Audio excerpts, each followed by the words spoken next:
Here's a question for you, and it might feel a little uncomfortable, but just sit with it for a second.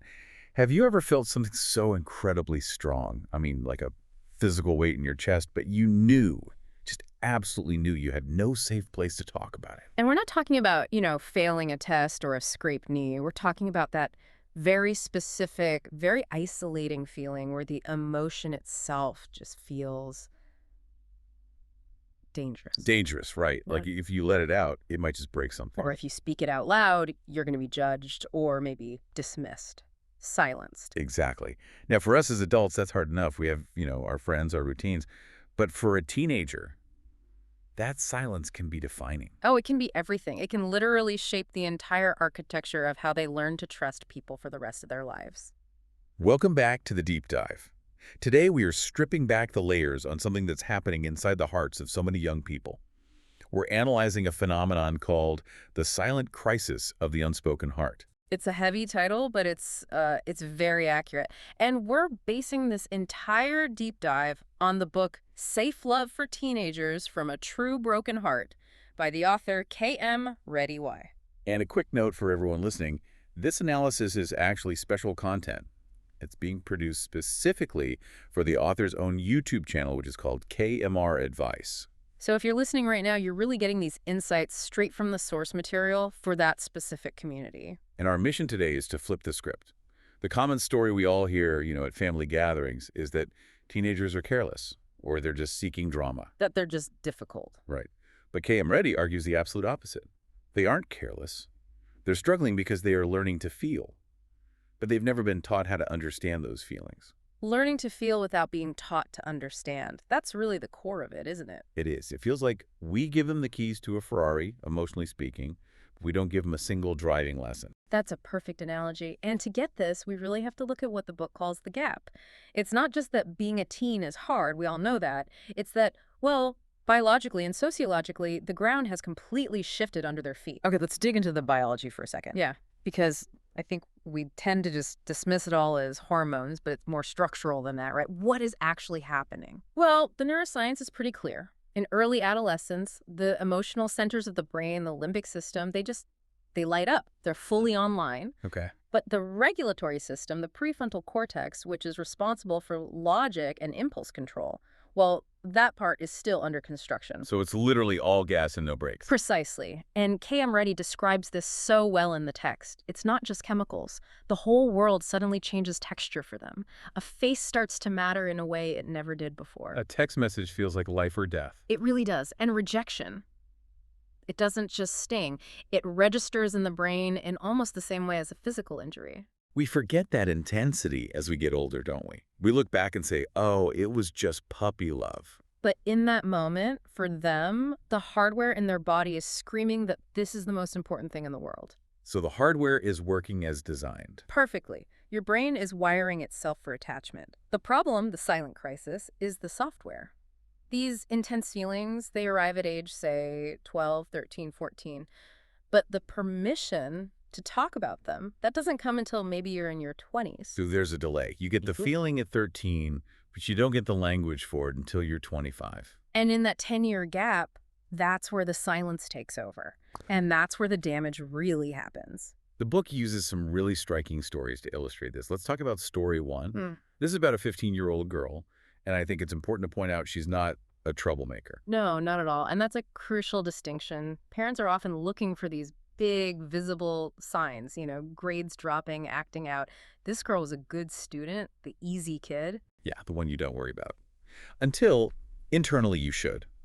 The book describes her locking herself in the bathroom, just crying for 30 minutes straight. And from the outside, nothing's wrong. Her parents are in the next room, the house is quiet, but inside that bathroom, her entire world is collapsing. And the reason, the catalyst for all of this. A boy she liked stopped replying to her messages. Okay, and I can hear some people listening right now rolling their eyes.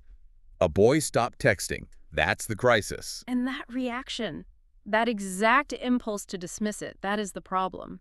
To an adult, a stopped text is an annoyance. But to a teenager whose brain is hardwired for social belonging, it feels like a severance.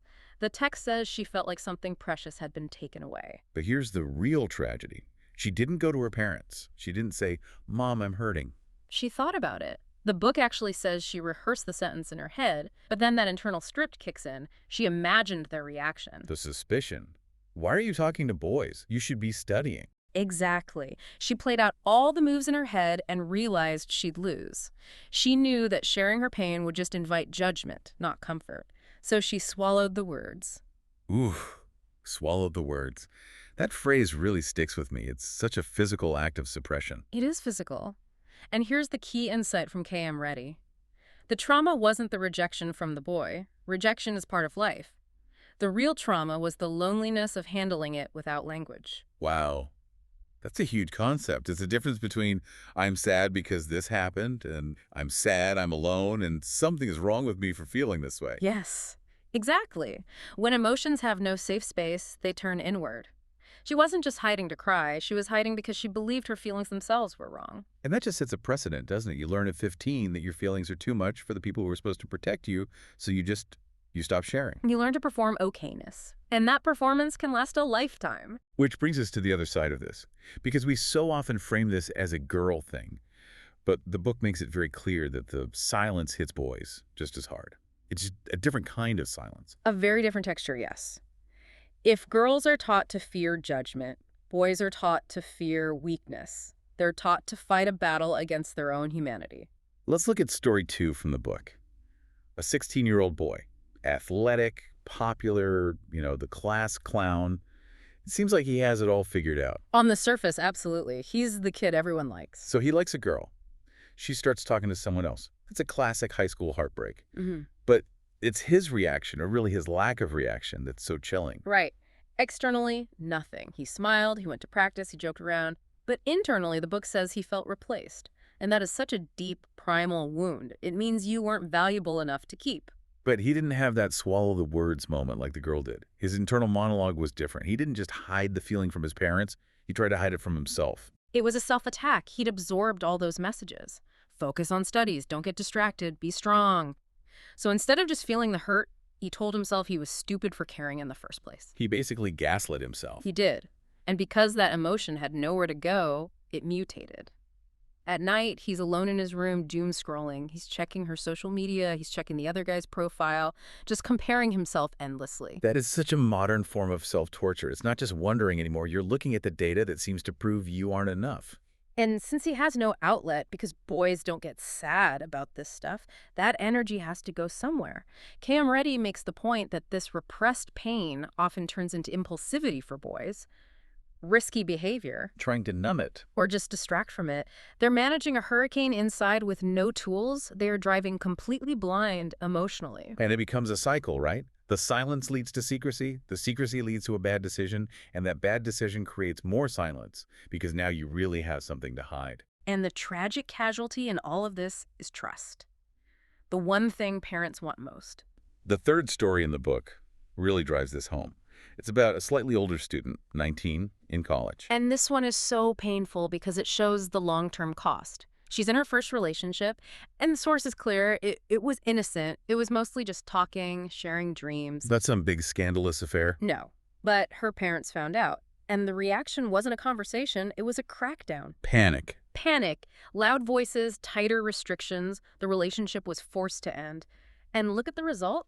She didn't rebel. She went back to class. She smiled for the camera. The book says she stopped trusting her own feelings. That's the break. That's the fracture. It wasn't just that she lost a boyfriend. She lost the belief that her own instincts, her own heart could be trusted. She learned intimacy is dangerous and her private life must be hidden to survive. The book lists these internal scripts that get written in these moments. Things like, if I open up, I'll be judged. If I attach to someone, I'll be abandoned. If I express desire, I'll be shamed. And you don't just leave those scripts behind at graduation.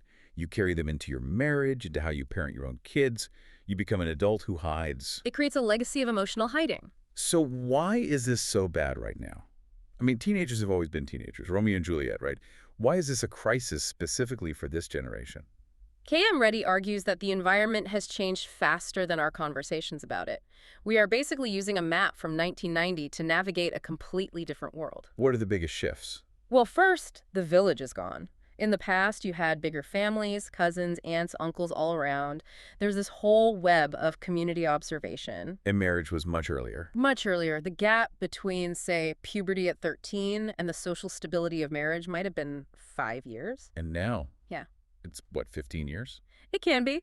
Puberty is still hitting around 12 or 13, but real stability, career, marriage, that's often not until you're pushing 30. That is a massive, massive gap. And into that gap, you drop a few things. Kids moving away for school, smaller families, busy parents, and then the absolute nuclear bomb of social media. So you have over a decade of high-stakes emotional experimentation, mostly alone, with no village, fueled by algorithms designed to make you feel bad about yourself. It's like sending a kid into a chemistry lab and just handing them volatile chemicals. No goggles, no manual, and then when something explodes, we run in and yell at them for making a mess. Why did you do that? I don't know. You left me in here alone. Exactly. We punish the mistake instead of asking why they were in the lab by themselves in the first place. Okay, so let's turn on the lights. And this is where I really appreciated the book's approach. It doesn't say you need a PhD in psychology to fix this. The solution is actually deceptively simple. It all starts with one sentence, a safe sentence. If something is bothering your heart, you can tell me. Just say that again. If something is bothering your heart, you can tell me. Why does that specific wording work so well? Why not just, how are you? Or anything going on? Because how are you asks for a report. It asks for facts. If something is bothering your heart, well, that invites vulnerability. It signals that you are a safe harbor, not a police officer. It validates that the heart is a real place that deserves attention. It separates the feeling from the action. That is the absolute key. Hearing that from a parent or a mentor tells the teenager, you are not crazy for feeling this. The book actually speaks directly to teenagers listening, and I want to read this because it feels like a permission slip so many kids need. It says, you are allowed to feel attraction, you are allowed to feel hurt, you are allowed to feel confused. That permission, just hearing you are allowed, is the antidote to shame. But does this mean we just let them do whatever they want? I can hear some parents worrying this is too permissive. No, and the author is very clear on this. This isn't about being permissive, it's about being connected. The core philosophy is that understanding has to come before control. You can't steer the car if you're not even in it with them.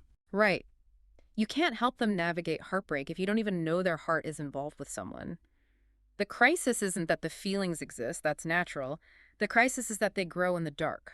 So the goal is to move the conversation from secrecy into safety. To be the one person they don't have to lie to. If we can talk about these things early, we prevent the shame, we prevent the secrecy, and paradoxically, by not trying to control them so tightly, we actually gain more influence over their safety. Because they might actually call you when they're in trouble. Exactly. They run to you for help, not from you in fear. This really flips the whole traditional parenting model on its head, doesn't it? It moves from, I need to protect my child from the world, to, I need to prepare my child's heart for the world. It does, and it forces all of us to look in the mirror. And that's where I want to land this. Yeah. We always try to leave you with something to think about, and today it's a reflection. I want you, the listener, right now to be honest. Yeah. When that tidal wave of emotion hits you, do you have at least one person you can speak to, honestly, without fear? And if you're a parent, or an aunt, or a teacher, are you that person for someone else? Have you actually said the safe sentence out loud? It's a challenge for this week. Just try saying it. See what happens. It might just open a door that you didn't even realize was locked. Before we sign off, we have to give credit where it's due.